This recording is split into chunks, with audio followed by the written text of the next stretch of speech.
السلام علیکم ورحمۃ اللہ وبرکاتہ۔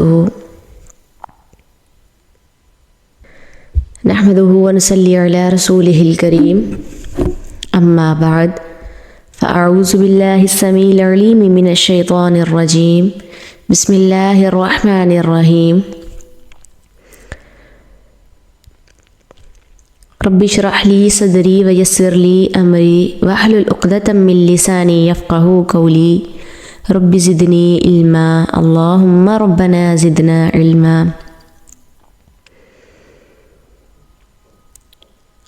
آپ کو پتہ ہے کہ اللہ تعالیٰ کو بندوں کے اندر جو چیز سخت ناپسند ہے وہ تکبر ہے۔ اور تکبر کی پہچان کیا ہے؟ کہ انسان کے دل میں یہ خیال آنے لگے کہ میں دوسروں سے زیادہ اچھا ہوں، دوسروں سے زیادہ بڑا ہوں۔ تکبر کی وجوہات کیا ہو سکتی ہیں؟ عموماً انسان کو جو نعمت دوسروں سے زیادہ مل جاتی ہے نا، اس کی بنا پر وہ تکبر کرنے لگتا ہے۔ مثلاً اگر کسی کے پاس علم زیادہ ہے تو عموماً لوگ علم کے تکبر میں مبتلا ہو جاتے ہیں، اور جو لوگ کم پڑھے لکھے ہوتے ہیں، اسے کم ڈگری رکھتے ہیں، ان کو وہ کوئی چیز ہی نہیں سمجھتے، ان کو خاطر ہی میں نہیں لاتے، ان کو انسان ہی نہیں سمجھتے۔ حتیٰ اور تو اور اپنے ماں باپ کی بھی عزت نہیں کرتے کہ یہ پڑھے لکھے نہیں ہیں، یہ تو ان پڑھ لوگ ہیں، ان کی کیا بات ہے، ہم پڑھی لکھی بچی ہیں، ہم اپنے فیصلے خود کر سکتی ہیں۔ ان کو یہ نہیں پتہ کہ ماں باپ کا رشتہ عزت و احترام کا رشتہ ہے، اور ماں باپ نے اس دنیا کے تجربے سے تم لوگوں سے زیادہ سیکھا ہوا ہے۔ پیرنٹس کوئی بھی بات کرتے ہیں نا تو بچے کیا کرتے ہیں؟ تیوڑی چڑھا لیتے ہیں اور اپنے آپ کو بڑا سمجھتے ہیں کہ ہم پڑھے لکھے ہیں۔ آج کے ماں باپ کو کیا پتہ کہ معاشرے میں کیا ہو رہا ہے، ہم پڑھے لکھے ہیں، ہمیں زیادہ پتہ ہے۔ اسی طرح کچھ لوگ اپنے حسن کی وجہ سے تکبر کا شکار ہو جاتے ہیں۔ حسن کا تکبر بھی بڑا مشہور ہے۔ کچھ لوگ زیادہ خوبصورت ہوں تو کم خوبصورت والے لوگوں کو کچھ سمجھتے نہیں ہیں، لہٰذا وہ کسی دوسرے کو جو معمولی شکل و صورت رکھتا ہو اس پر اس کو انسان ہی نہیں سمجھتے، اس کو کوئی وقت و اہمیت ہی نہیں ان کی نظر میں ہوتی۔ اسی طرح کچھ لوگوں کو اپنے مال کا تکبر ہوتا ہے، لہٰذا وہ غریبوں کو نیچا دکھاتے ہیں، ان کے مقابلے میں خود کو زیادہ اچھا سمجھتے ہیں، حالانکہ مال کا ہونا بھی آزمائش ہے اور نہ ہونا بھی آزمائش ہے۔ ہمارے ہاں یہی سمجھا جاتا ہے نا کہ مال اللہ کا فضل ہے، اس کی رحمت ہے، اس میں کوئی شک نہیں، اللہ کی نعمت ہے، یہ اللہ کا احسان ہے، لیکن یہ نہ بھولیں کہ بیک وقت احسان اور فضل کے ساتھ آزمائش بھی بڑی ہے۔ وَنَبْلُوكُمْ بِالْخَيْرِ وَالشَّرِّ فِتْنَةً، کہ ہم خیر اور شر دونوں کے ذریعے تمہیں آزما رہے ہیں۔ یہ امتحان بھی بہت بڑا ہوتا ہے۔ پھر اسی طرح بعض لوگوں کو اپنی سمجھداری پہ بڑا مان ہوتا ہے، وہ اپنے سے کم سمجھ کے لوگوں کو کچھ نہیں سمجھتے۔ بعض لوگوں کو اپنی دینداری پر بڑا مان ہوتا ہے، بڑا فخر ہوتا ہے کہ اگر اللہ نے انہیں کسی نیکی کے کام کی توفیق دی ہے تو وہ اسی تکبر میں مبتلا ہو جاتے ہیں، جگہ جگہ پر چرچے کرتے ہیں اپنی نمازوں کے، تہجدوں کے، اور اپنے صدقہ خیرات کا بڑا چرچا کرتے ہیں کہ ہم نے فلاں کو صدقہ خیرات کیا، فلاں کو زکوٰۃ کی، یا اور چیزوں کا۔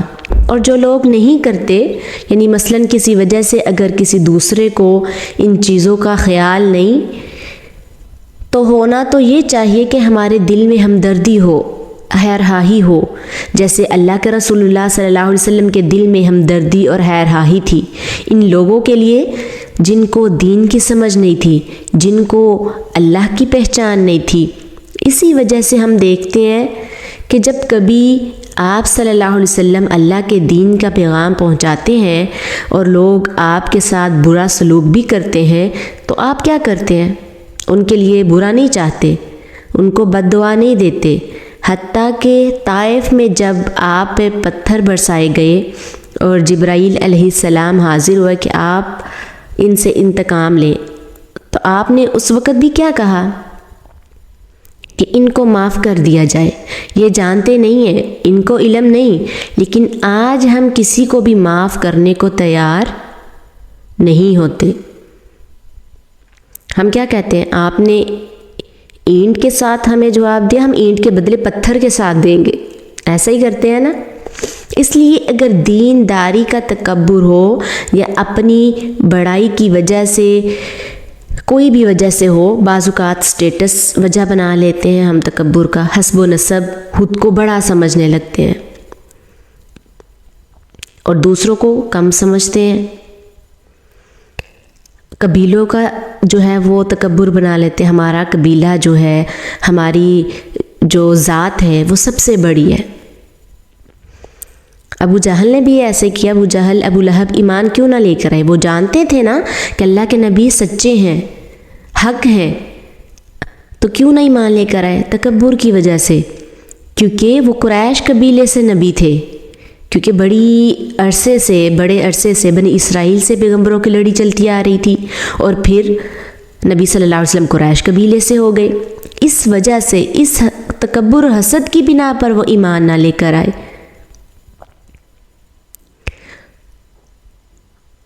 تو اپنے آپ کو بڑا سمجھنا، دوسروں کو کم سمجھنا، ایسا خیال دل میں ایک شیطانی خیال ہے۔ اور پھر آپ دیکھیں انسانی تعلقات کی جتنی خرابیاں ہیں، ہاں وہ تعلق ماں اور بچوں میں ہو، یا شوہر بیوی میں ہو، بہن بھائیوں میں ہو، یا سسرالی رشتہ داروں کے ساتھ ہو، ان سب کو اگر آپ انالائز کریں تو انسانی تعلقات کی خرابی بہت بڑی وجہ جو ہے تکبر ہوتی ہے۔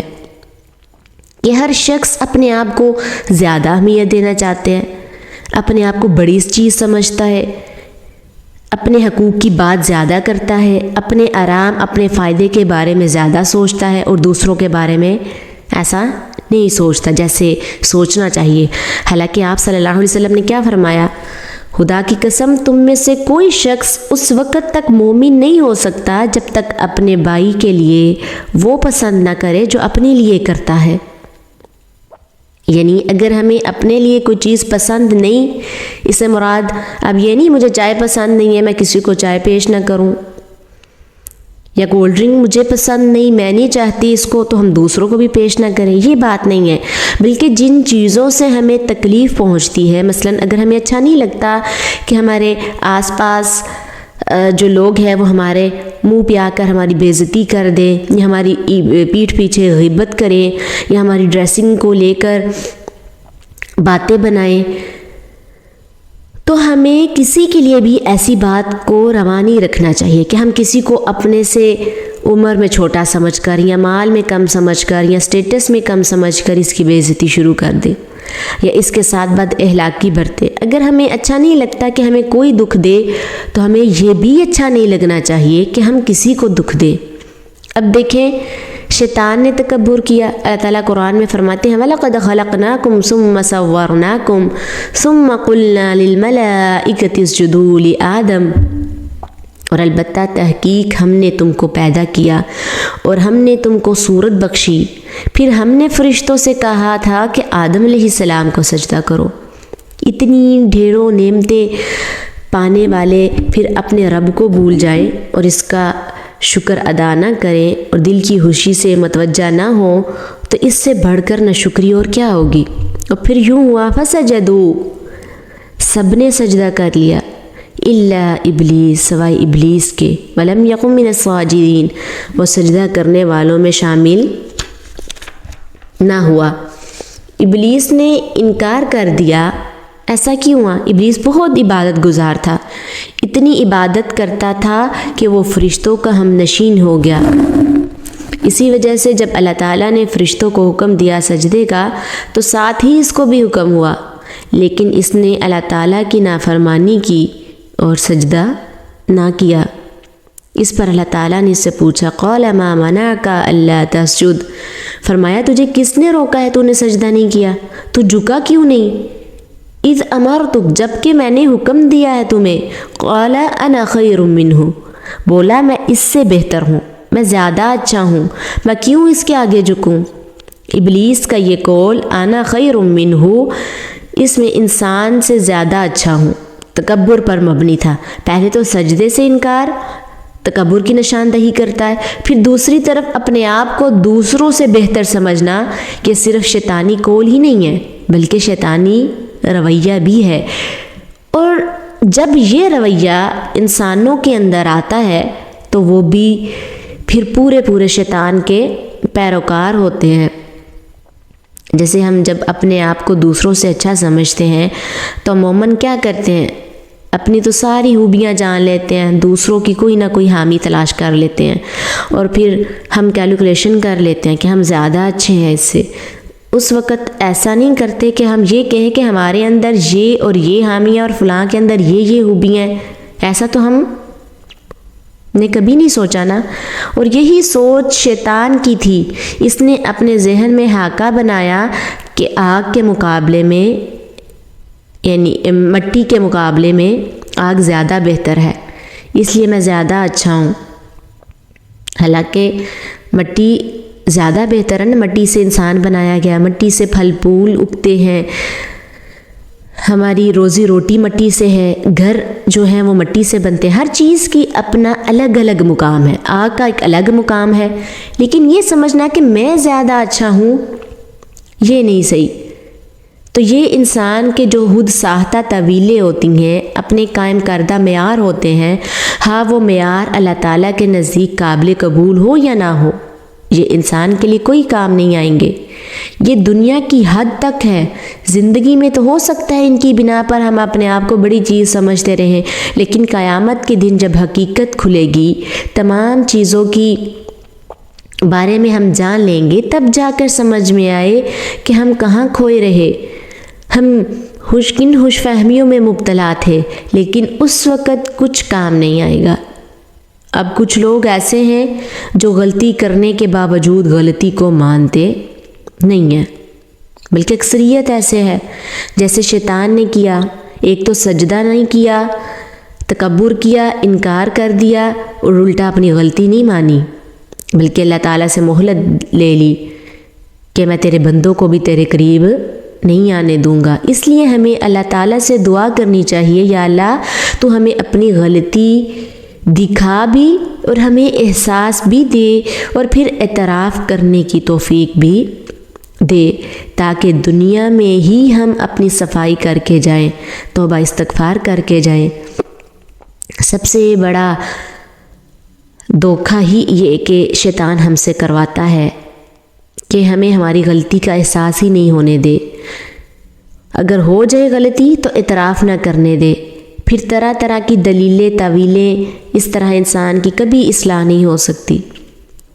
جو انسان تکبر کرتا ہے وہ اپنے نفس کے دھوکے میں ہوتا ہے، اپنے آپ کو وہ بڑی چیز تو سمجھتا ہے، لیکن دیکھا گیا ہے کہ عموماً ایسے لوگوں کو پسند نہیں کیا جاتا، یعنی جو خود سر ہوں، کسی کی بات نہ مانے، اخلاق سے پیش نہ آئیں، دوسروں کا حق مارے، تو ہو سکتا ہے دوسرا ڈر کے مارے کچھ نہ کہے، لیکن دل سے اس کی عزت کوئی نہیں کرتا۔ تو تکبر کرنے والے اللہ کی نگاہ میں بھی ذلیل ہوتے ہیں اور بندوں کی نگاہ میں بھی، اس کی کوئی قدر و قیمت نہیں ہوتی۔ جو قدر و قیمت عاجزی کے ساتھ ہے، جو اخلاق کے ساتھ ہے، وہ بد اخلاقی کے ساتھ کبھی نہیں ہوتی۔ تکبر کرنے والا مومن ہو یا کافر، اللہ پاک اسے ناپسند ہی فرماتا ہے، اِنَّهُ لَا يُحِبُّ الْمُسْتَكْبِرِينَ، بے شک وہ نہیں پسند کرتا تکبر کرنے والوں کو۔ عبداللہ بن مسعود رضی اللہ عنہ سے روایت ہے کہ رسول اللہ صلی اللہ علیہ وسلم نے فرمایا، تکبر حق بات کو جھٹلانے اور دوسروں کو حقیر سمجھنے کا نام ہے۔ یہ صحیح مسلم کی حدیث ہے۔ اسی طرح سے عبداللہ بن مسعود روایت کرتے ہیں کہ رسول اللہ صلی اللہ علیہ وسلم نے فرمایا، جس کے دل میں رائی کے دانے کے برابر بھی تکبر ہوگا وہ جنت میں داخل نہ ہوگا۔ یہ بھی صحیح مسلم کی حدیث ہے۔ تکبر کی وجہ سے انسان کی ساری عبادتیں، ریاضتیں سب ختم ہو جاتی ہیں۔ آپ نے سنا ہے نا، شیطان کتنا عبادت گزار تھا، فرشتوں کے ساتھ تھا، تو تکبر کی وجہ سے اللہ نے اسے جنت سے نکال دیا، اس کی تمام عبادتیں، تمام اعمال برباد ہو گئے۔ اللہ تعالیٰ قرآن میں ارشاد فرماتے ہیں ان الذین یستکبرون عن عبادتی سیدخلون جہنم داخرین، بے شک وہ لوگ جو تکبر کرتے ہیں میری عبادت سے، جلد وہ داخل ہوں گے جہنم کی آگ میں ذلیل ہو کر۔ یعنی جو اپنی عبادت میں فخر کرتے ہیں، تکبر کرتے ہیں، دوسروں کو کچھ نہیں سمجھتے، تو ایسے لوگوں کو بھی جہنم کی آگ کی سزا سنائی گئی ہے۔ اسی طرح عبداللہ بن عمر رضی اللہ عنہ سے روایت ہے کہ رسول اللہ صلی اللہ علیہ وسلم نے فرمایا، تکبر کرنے والے لوگ قیامت کے دن مردوں کی صورت میں چیونٹیوں کی طرح جمع کیے جائیں گے، اور ہر جگہ سے ان پر ذلت چھا جائے گی، اور پھر انہیں جہنم کے بولس نامی قید خانے کی طرف ہانکا جائے گا، اور بہت بڑی آگ انہیں اپنی لپیٹ میں لے کر ان پر غالب آ جائے گی، انہیں طینۃ الخبال یعنی جہنمیوں کی پیپ پلائی جائے گی۔ یہ ترمذی کی حدیث ہے۔ استغفر اللہ، اللہ تعالیٰ ہمیں تکبر سے محفوظ رکھے۔ آپ کو پتہ تکبر کی بہت بڑی قباحت یہ ہے کہ آدمی جب تکبر کا شکار ہوتا ہے تو نصیحت قبول کرنا اس کے لیے مشکل ہو جاتا ہے، وہ کسی کی بات کو اہمیت نہیں دیتا، اپنے آپ کو بڑا سمجھتا ہے، خود کو سمجھدار سمجھتا ہے، اس کے ساتھ وہ اکڑ اکڑ کر چلتا ہے۔ سورۃ لقمان میں اللہ رب العزت ارشاد فرماتے ہیں وَلَا تُصَعِّرْ خَدَّكَ لِلنَّاسِ وَلَا تَمْشِ فِي الْأَرْضِ مَرَحًا إِنَّ اللَّهَ يُحِبُّ كُلَّ مُخْتَالٍ فَخُورٍ، اور کسی سے بات کرنے میں اپنے رخسار اونچے نہ کرو اور زمین میں اتراتا نہ چل، بے شک اللہ تعالیٰ کسی اکڑنے والے، فخر کرنے والے سے محبت نہیں کرتا۔ اکثر اوقات تکبر میں کیا ہوتا ہے، ہم اپنا چہرہ، اپنی گردن اونچی کر کے بات کرتے ہیں، اتراتے ہوئے چلتے ہیں۔ اسی طرح حضرت عبداللہ بن عمر رضی اللہ عنہ سے روایت ہے کہ رسول اللہ صلی اللہ علیہ وسلم نے فرمایا، جو آدمی اپنے آپ کو بڑا سمجھتا ہے، اکڑ کر چلتا ہے، وہ اللہ تعالیٰ سے اس طرح ملاقات کرے گا، وہ اس پر ناراض ہوگا۔ مسند احمد کی حدیث ہے۔ اسی طرح صحیح بخاری کی حدیث ہے کہ رسول اللہ صلی اللہ علیہ وسلم نے فرمایا، ایک شخص تکبر کی وجہ سے اپنا تہبند زمین سے گھسیٹتا جا رہا تھا کہ اسے زمین میں دنسا دیا گیا، اور اب قیامت تک یوں ہی زمین میں دنستا چلا جائے گا۔ اور صحیح بخاری کی ہی حدیث ہے کہ رسول اللہ صلی اللہ علیہ وسلم نے فرمایا، اللہ تعالیٰ اس کی طرف قیامت کے دن نظر رحمت نہیں کرے گا جو اپنا کپڑا تکبر و غرور سے زمین پر گھسیٹ کر چلتا ہے۔ پہلی قوموں کے رسم و رواج سے نا، جو انسان بڑا ہوتا، سردار ہوتا، اس کا کپڑا جو تھا وہ زمین پر گھسیٹ کر چلا کرتا تھا، وہ اپنی یعنی اس کی جو چادر تھی وہ زمین پر لگ رہی ہوتی تھی۔ اب پچھلی قوموں کا حال دیکھا ہے، سنا ہے آپ نے، جنہوں نے تکبر کیا، ان کا انجام کیا ہوا، فرعون کا، حامان کا، قارون کا۔ ان کو تباہ و برباد کرنے کے ساتھ ساتھ اللہ تعالیٰ نے ان کی ہستیاں ہی مٹا دیں، ان کی بستیاں ہی مٹا دیں، ان کا کہیں نام و نشان نہیں ملا۔ اچھا، تکبر جو ہے، اس بیماری سے انسان بچ کیسے سکتا ہے؟ تکبر بھی ایک بیماری ہے نا۔ سب سے پہلے یہ جاننا ضروری ہے کہ تکبر کا انجام کیا ہے۔ آپ نے ابھی حدیث سنی ہے نا، قرآن و حدیث آپ نے سنا، اس سے پتہ چلا آپ کو کہ کیا انجام ہے تکبر کرنے والوں کا۔ چیونٹیوں کی صورت میں اٹھائے جائیں گے، استغفر اللہ۔ اپنے آپ کو انسان ایسی کیفیت میں دیکھے تو اس کی وجہ سے انسان تکلیف محسوس کرتا ہے نا، کوئی سبب ہوتا ہے جو کسی بیماری سے نجات پانا چاہتا ہے۔ اب ہمیں کوئی بیماری لگتی ہے، ہم اس سے نجات پانا چاہتے ہیں، اس کا کوئی نہ کوئی حل ڈھونڈتے ہیں نا، تو ایسی بیماریوں کا بھی تو کوئی نہ کوئی حل ہونا چاہیے۔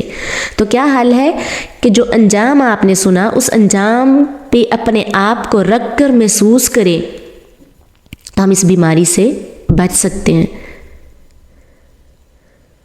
اب یہ کہ کوئی اسے بیماری سمجھے تو محسوس کرے نا، اسے کوئی اپنے اعمال کی خرابیوں کا سبب سمجھے تو ہم یہ سب کر سکتے ہیں۔ اس سے اللہ کے حضور جواب دہی کے لیے اپنے آپ کو مجبور سمجھے کہ مجھے جواب دینا ہے، تب انسان علاج کرنا چاہتا ہے، تکبر کا علاج کئی سٹیپ میں ہے۔ اللہ تعالیٰ نے اپنی کتاب میں اس کے لیے کئی ایک طریقے اختیار کیے ہیں۔ مثلا انسان کو احساس دلایا ہے تم کس چیز سے پیدا ہوئے ہو۔ اگر یہ انسان سوچے تو یہ چیز انسان کو بڑائی سے نکالتی ہے۔ ایک یہ کہ انسان اپنی پیدائش پر غرور کرتا ہے نا، تو اسی طرح اس کو اپنی پیدائش پر غور کرنا چاہیے کہ ہماری پیدائش کیسے ہوئی ہے، کس چیز سے ہوئی ہے۔ اور دوسرا یہ کہ انسان اپنی مٹی میں ہو جانے کو دیکھے، موت کو دیکھے۔ موت کے بعد کے حالات انسان کو کافی نارمل رکھتے ہیں۔ اس لیے رسول اللہ صلی اللہ علیہ وسلم نے فرمایا تم لذتوں کو توڑنے والی موت کو یاد کرو، تم رو بہت اور ہنسو بہت کم۔ اب دیکھیں، ہم جب دیکھتے ہیں کہ اس دنیا میں بہت بڑی بڑی ہستیاں اس دنیا سے چلی گئی، کچھ کے پاس علم بہت زیادہ تھا اور اس علم پر فخر کرتے تھے، اور کچھ کے پاس مال بہت زیادہ تھا، کیا وہ چیزیں اپنے ساتھ لے کر گئے؟ اگر گئے تو ہمارے نامہ اعمال گئے، ہمارے عمل صالح گئے، کوئی چیز ہمارے ساتھ قبر میں نہیں گئی۔ پھر اس طرح اس پر غور کرے، جو کھانا کھاتے ہیں تو 2-3 گھنٹے کے بعد اس کھانے کا کیا بنتا ہے؟ جس لذت کے پیچھے انسان اتنی ایفرٹس کرتا ہے، 2-3 گھنٹے کے بعد انسان کے وجود میں جا کر اس کے ساتھ کیا بنتا ہے؟ غور و فکر کرنے کے بعد جا کر انسان کا تکبر ٹوٹتا ہے۔ پھر اسی طرح تکبر کو توڑنے کے لیے اگر موقع ملے تو مردوں کو نہلائیں اور اپنے آپ کو اس کی جگہ پر رکھ کر محسوس کر کے دیکھیں کہ اس کو اپنے آپ میں کوئی اختیار نہیں، جیسے اس کو لٹایا گیا ہے وہ بالکل ویسے کا ویسا سیدھا ہے، کوئی حرکت نہیں کر سکتا، الٹ پلٹ نہیں ہو سکتا، بول نہیں سکتا، ہل جل نہیں سکتا۔ یہ چیزیں انسان کے تکبر کو توڑتی ہیں۔ تکبر کرنے والے کو اللہ تعالیٰ جو ہے نیچے گرا دیتا ہے، اس کی کوئی معاشرے میں عزت نہیں ہوتی، پھر اس کا کوئی مقام نہیں ہوتا۔ دنیا کے نگاہوں میں، دنیا کے لوگوں کے نگاہوں میں حقیر سے حقیر تر ہو جاتا ہے، پھر اس کی کوئی حیثیت باقی نہیں رہتی۔ وہ اپنے آپ کو سمجھنے کی خوش فہمی میں مبتلا ہو جاتا ہے، ہر شخص اس کو نفرت کی نگاہ سے دیکھتا ہے۔ عقل مند انسان جو ہے کبھی تکبر نہیں کرتا، کیونکہ اس کی نظر میں اپنی کمزوریوں پر رہتی ہے، وہ اپنی حقیقت کو کبھی فراموش نہیں کرتا۔ تو اللہ تعالیٰ سے دعا ہے کہ اللہ ہمیں اس بیماری سے نجات عطا کرے، کیونکہ ہم جانتے ہیں کہ ہر انسان میں کسی نہ کسی بات کو لے کر فخر، تکبر جو ہے وہ رہتا ہے۔ تو اللہ تعالیٰ ہمارے اندر سے اس بیماری کے جراثیم کو مکمل طور پر ختم کر دے۔ وآخر دعوانا الحمد للہ رب العالمین۔ السلام علیکم۔